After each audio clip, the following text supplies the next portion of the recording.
Bago ko sisimula ng pagbabahagi ng aking kwento, gusto ko muna kayong batiin ng isang maganda at mapagpalang araw, Sir Mark. Maging sa inyong masusugid na mga tagapakinig. Itago niyo na lamang ako sa pangalang Alma.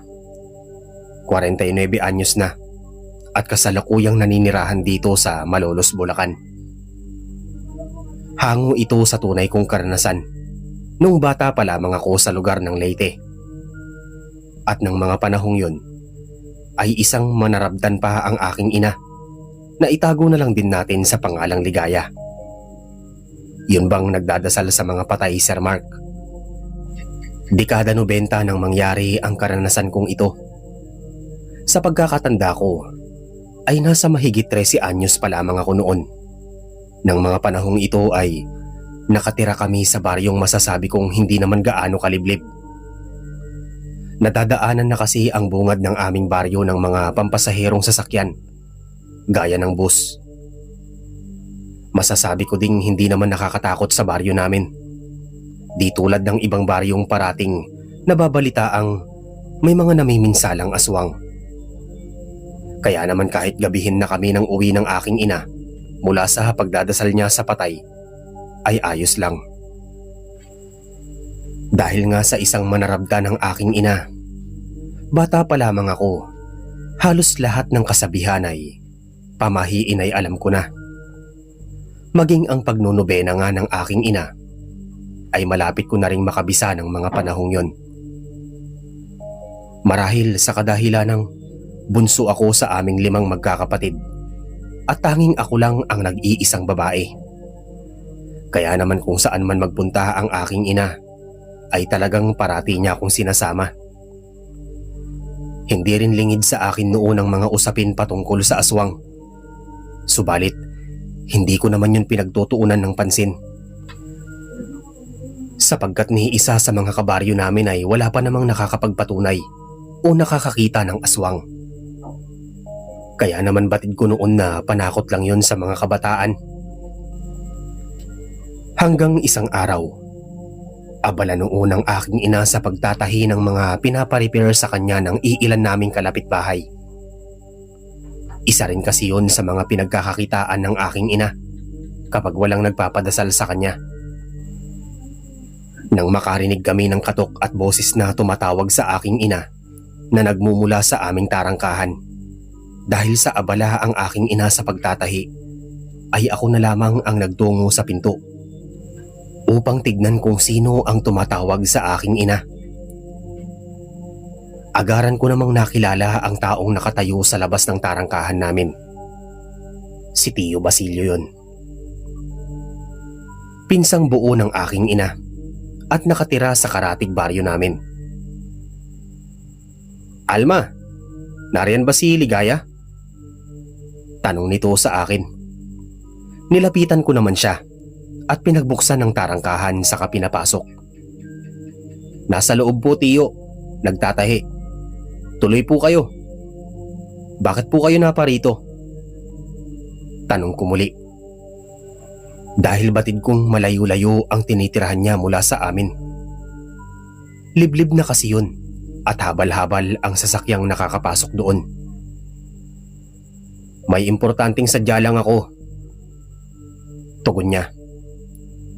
Nang makapasok na kami sa loob ng bahay, ay sinalubong na kami ni Inay at agarang kinamusta ni Inay si Tio Basilio. Habang ako naman ay dumiretso sa kusina para kunan ng maiinom ang tsuhin ko. Nang makabalik na ako sa sala, ay napansin kong tila ba umiiyak si Inay at nagpupunas naman ng luha niya si Tio.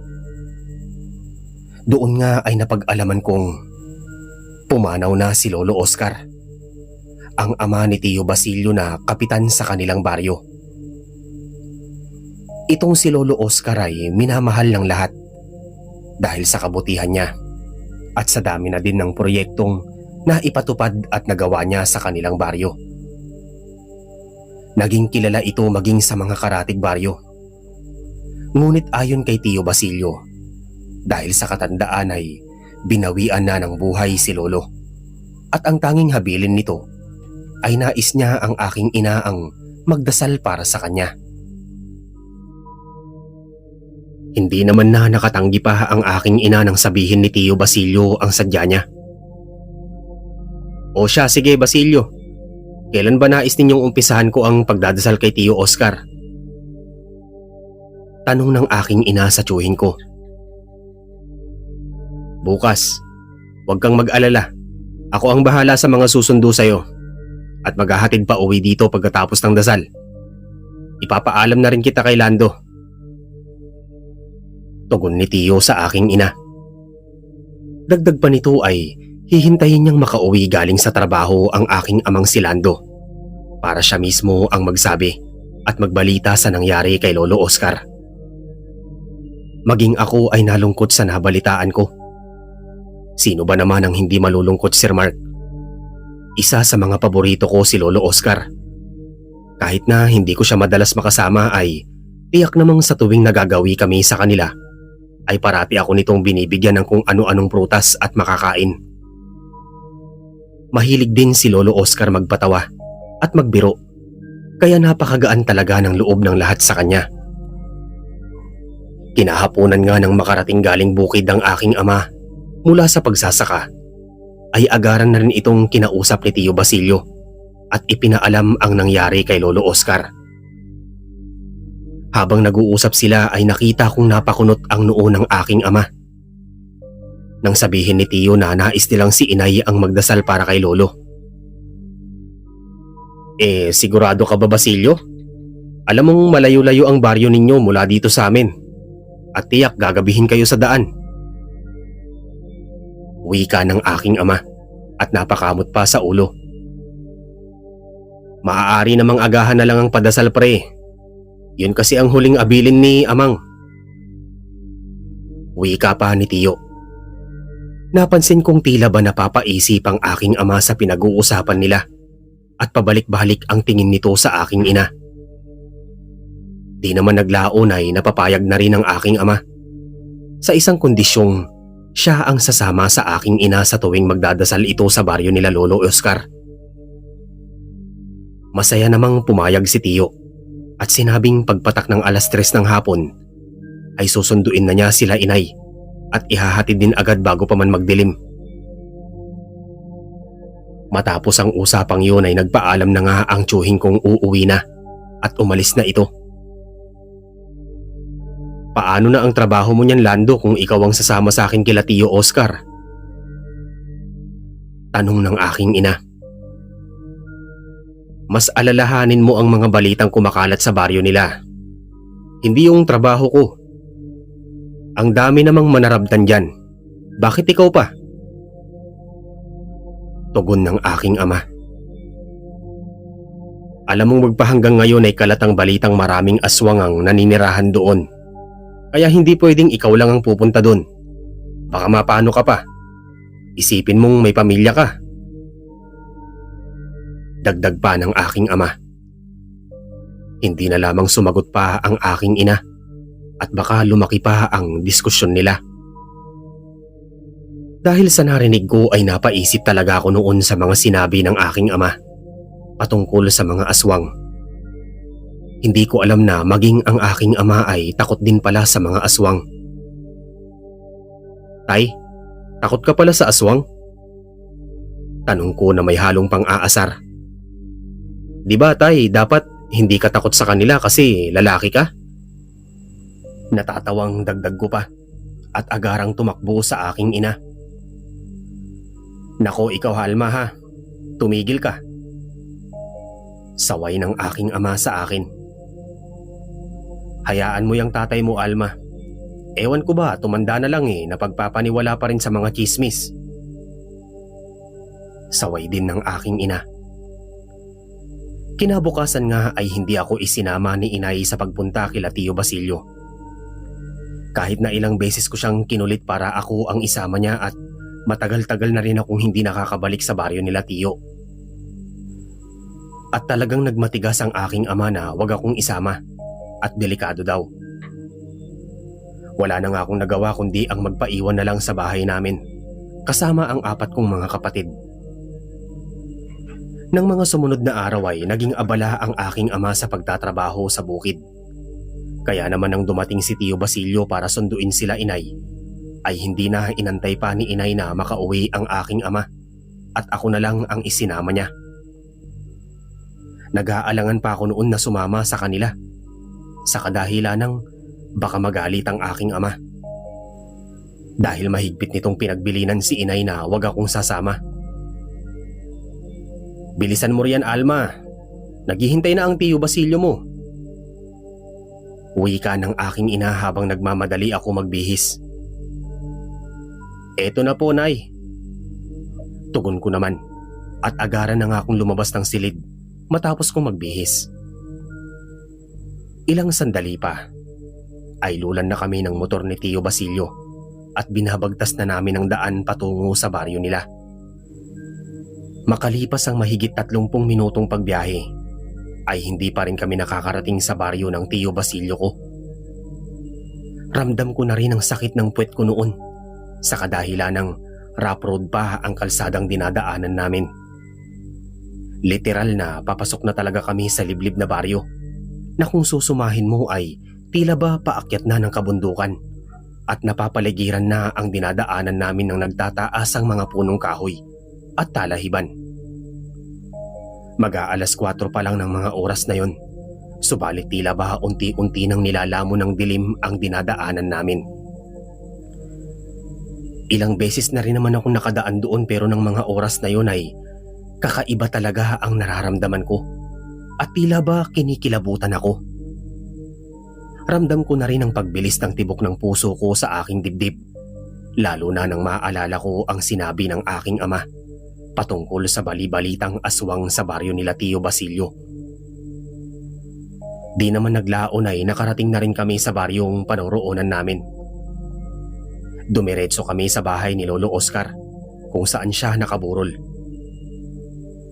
Bungad pa lang ng bahay ni Lolo Oscar ay nakita ko ng maraming tao ang nakikiramay, Sir Mark. Kaya agaran namang nawaglit sa aking isipan ng mga bumabagabag sa akin. Naisip ko noon sa dami ng tao paanong magkakaroon ng aswang sa paligid namin? Hanggang sa pagkapatak ng alas 5 ng hapon ay nagsimula ng magdasal ang aking ina at ang mga iilan pang matatanda na naroroon.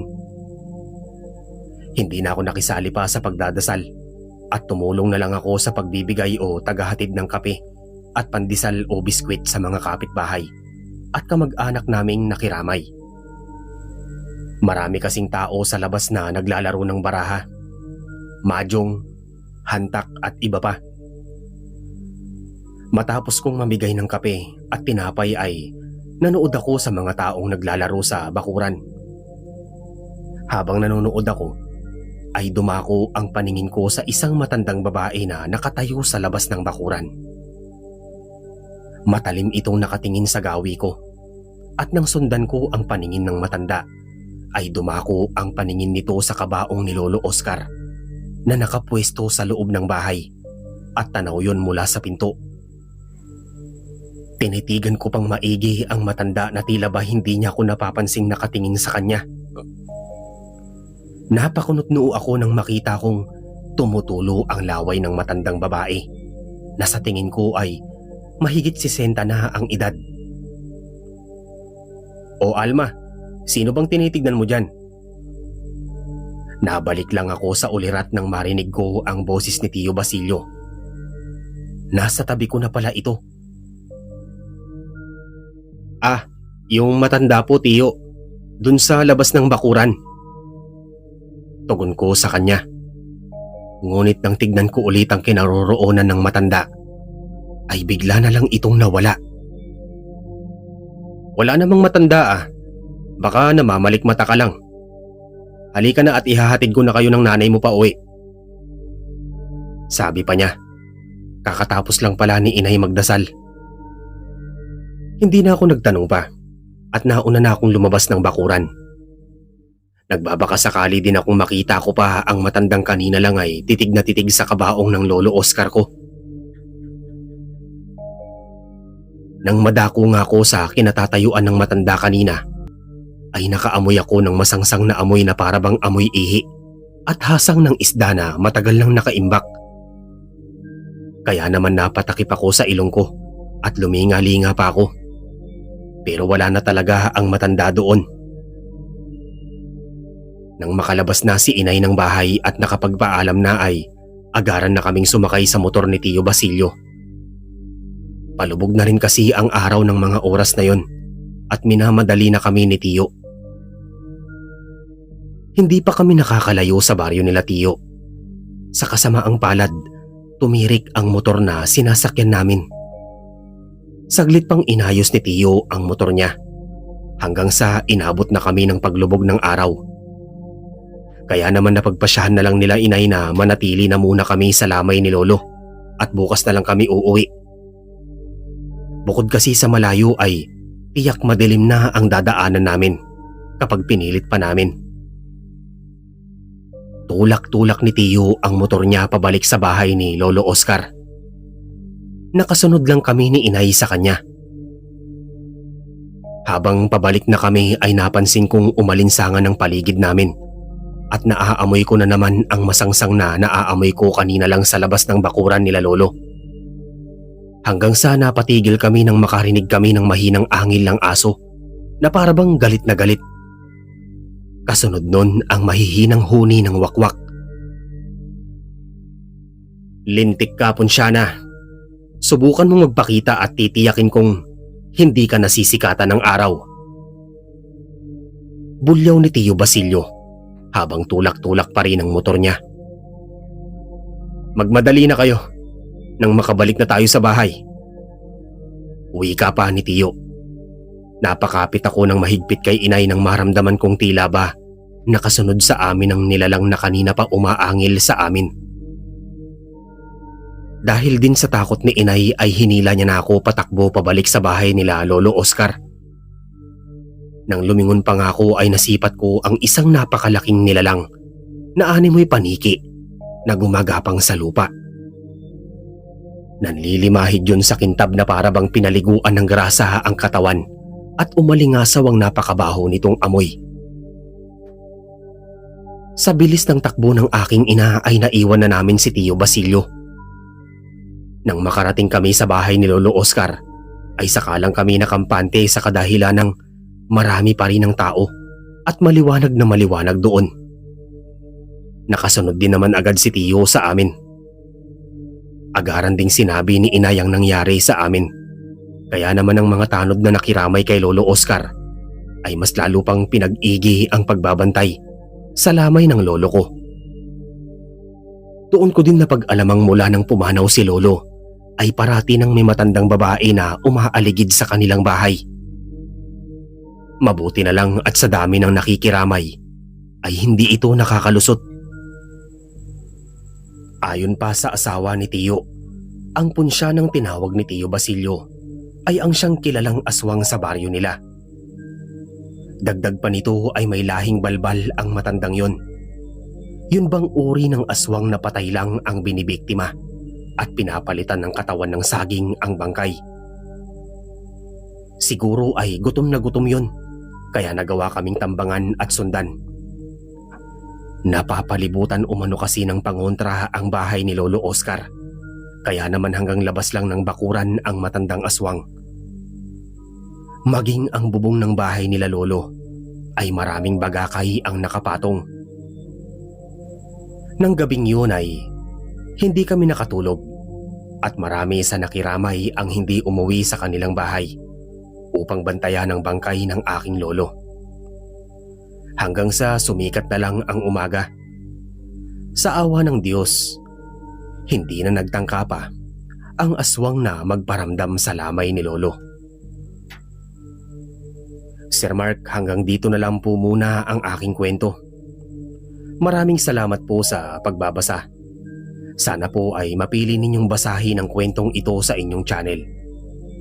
Sana po ay maging maayos na rin ang channel ninyo para dire-diretso na rin po ang upload ninyo.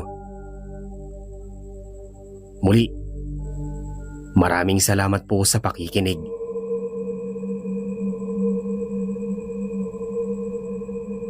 Mga kasandata, maraming salamat po sa pakikinig ng kwento natin ngayon. Sana po ay nagustuhan ninyo. Sa mga hindi pa po nakakapag-subscribe dito sa channel, sana po makapag-subscribe na po kayo. Huwag nyo rin po sanang kalimutang mag-like, mag-share at mag-subscribe. Paki-like na rin po ng video natin ngayon. Malaking tulong po ito para sa channel. Maraming salamat po sa walang sawang pagsuporta at patuloy na pakikinig dito sa channel. Hanggang sa muli po, ako po si Mark, ang inyong narrator. Maraming salamat po sa pakikinig. Hanggang sa mga susunod na kwento mga kasandata. Maraming salamat.